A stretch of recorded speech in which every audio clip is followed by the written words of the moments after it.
I can tell very easily where the sun worshipers are in this crowd. Those of you who were here at the beginning of the service, it was quite sunny on this side. If you didn't have sunglasses, it was a difficult place to sit, and hence I feel like I'm on a listing ship a little bit, heading out to my left, which is the north, by the way, right? So that is east behind us tonight.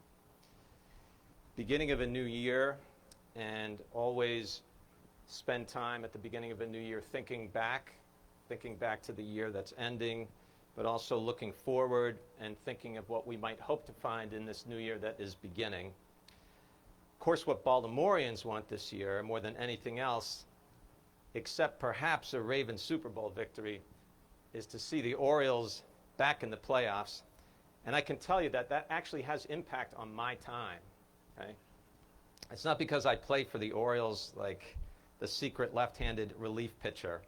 But it used to be, in a normal year when the Orioles are struggling, that I would get phone calls only about the Ravens at this time of year. And I actually do get those phone calls. So people call me up and they say, Rabbi, I know that you have a direct connection. And the Ravens have they're playing the Bengals, Sunday. It's a big game. So do you think you could put in a good word for the Ravens? Okay, we'll talk at some other time about my feelings about whether God cares about the NFL. But this year, I'm not only getting the Ravens calls, I'm getting the Orioles calls as well. Rabbi, use that extra influence you have and just make sure the Orioles get in. And maybe if you could just get them to win the division. I mean, it's a big series this weekend, so it's a little bit of extra time.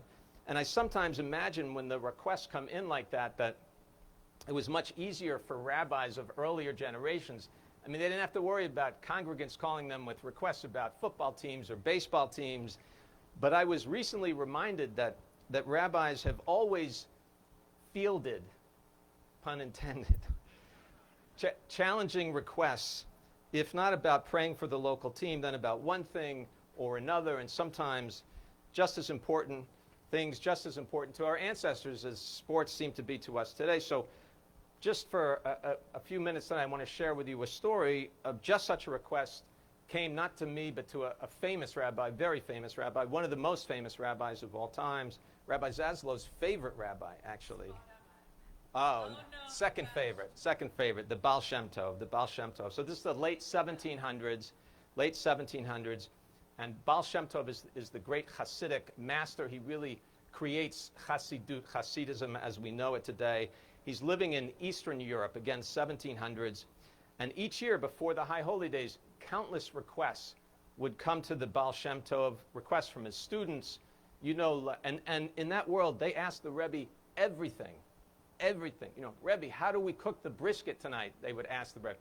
Don't ask me that, because you will not have a good brisket, I can tell you that.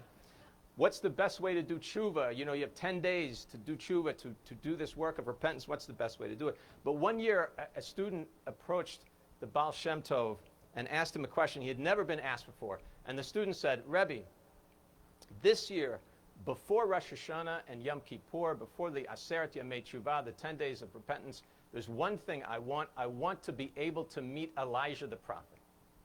I want to meet Elijah the prophet. And the student didn't expect to get a response from the Baal Shem Tov. But the Baal Shem Tov, to the student's surprise, immediately replied, it's very simple, he said.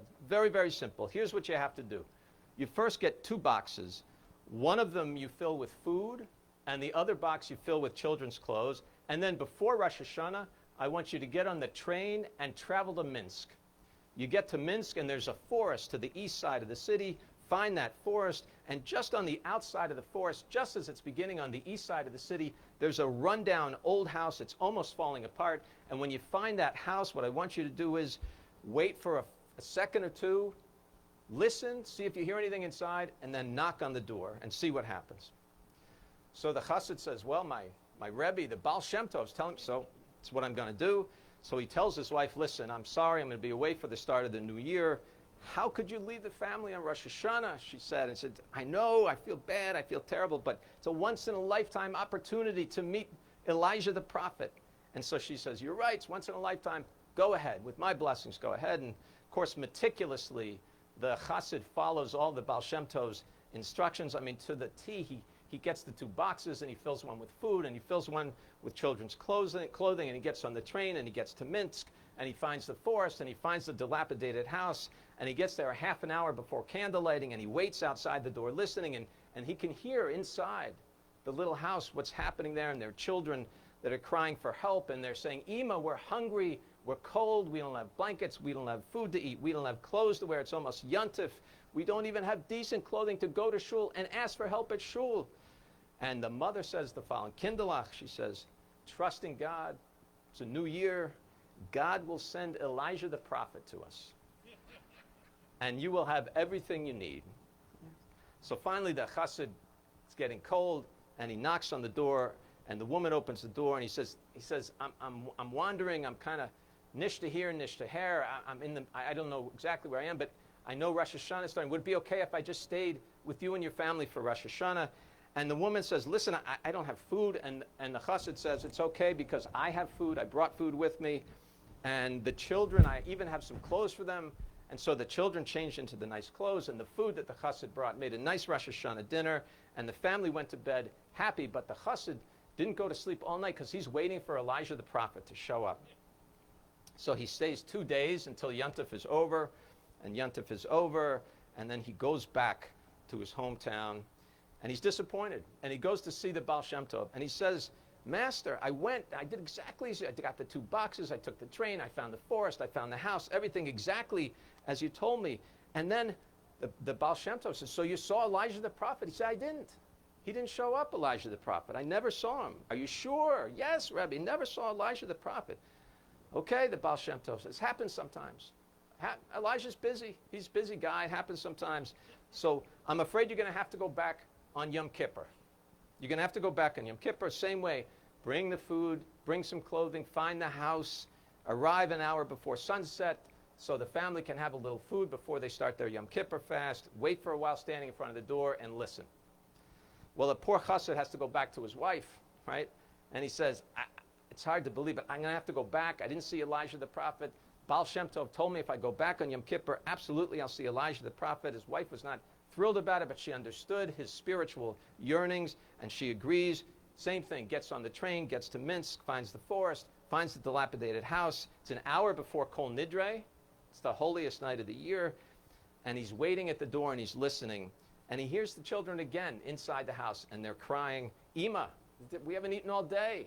How are we going to fast? We haven't eaten all day. We can't not eat for 2 days in a row. And how will we break the fast tomorrow night? We have no food to eat. And Kindelach, says the mother, Kindelach, do you remember 10 days ago you were crying? Very evening, it was before Rosh Hashanah, you had no food, you had no clothes. And what did I tell you? What did I tell you? I told you God would send Elijah the prophet, and Elijah will bring you food, and Elijah will bring you clothing.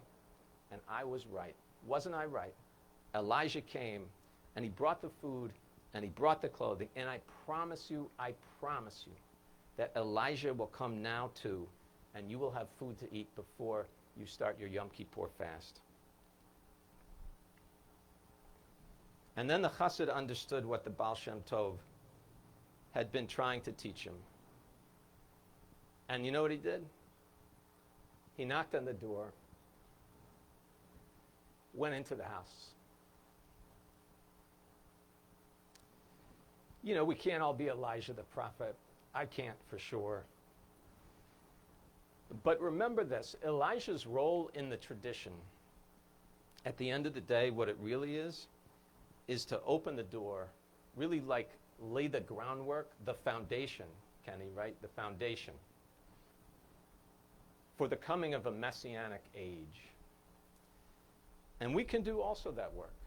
And we can also open that door. And we can do it by the way we live our lives. We can do it by knocking on doors that we know need to be knocked on, that probably aren't getting a lot of knocks, and caring for the people in our world who need our help. And my final thought is this. You don't need a rabbi's urging on a beautiful Rosh Hashanah night to follow the path of Elijah the prophet. I hope just by being here and feeling touched by this night and this community and this place and the spirit of this day, by those things, that you'll feel the urge to follow Elijah the prophet. By the way, you also don't need a rabbi's help for the Orioles to make the playoffs. I want to assure you of that. But you'll always need resolve. You'll always need ideals. You'll always need dedication to what you care about. Always hope. You've got to have hope and courage, strength too. Goodness and kindness will take you a long ways, by the way. So I hope those qualities will lead us into a new year. What a beautiful, wonderful, incredible, unbelievable opportunity. A new year right in front of us. All those qualities can bring us to that door. We open it up and we walk through. Shabbat Shalom, Shana Tova.